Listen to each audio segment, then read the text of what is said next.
Good day mga kalapatid. Sige natin kung ilan na pauwi natin. Kahapon 0 ako, di ako nakapagpauwi di ako nakapagpatay bird. Ayun, nakaapat tayo. Sino kaya itong nauna?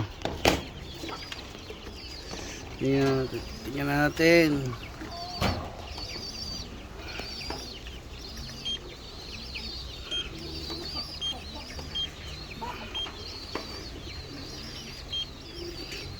Si 69 ay 6:04 ng umaga. First time ko nga pagpauwi ng Timaro. Buti nga pagpauwi. Sino kaya? Ito Timaro to. Ito 11:29. Si 2072 magkapatid. Tsaka si 2058 912. Uy, si Boy Halak ko. Isa pa, apat eh. Si 5326, si Bait nakauwi, nakaapat ako, dalawang Timaro, dalawang Christchurch. Second day. Ayos. Tingnan natin.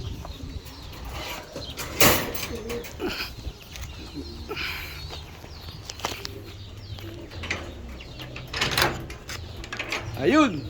Uy, harang. Ito, ang apat na umuwi. Ayan o, si Boy Halak ko. Sakitin yan, pero talagang umuwi. Second day nga lang. Tsaka ito, yung pinakamabait yung ibon umuwi oh. First time niyang umuwi ng galing Christchurch kasi nag-egg. Umuwi. Yan oh. Tsaka ito, si 2072.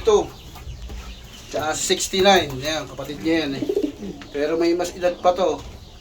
Kasi ito breed ni Jong. Ito breed ko naman to. Ito Christchurch din. 2 times Christchurch.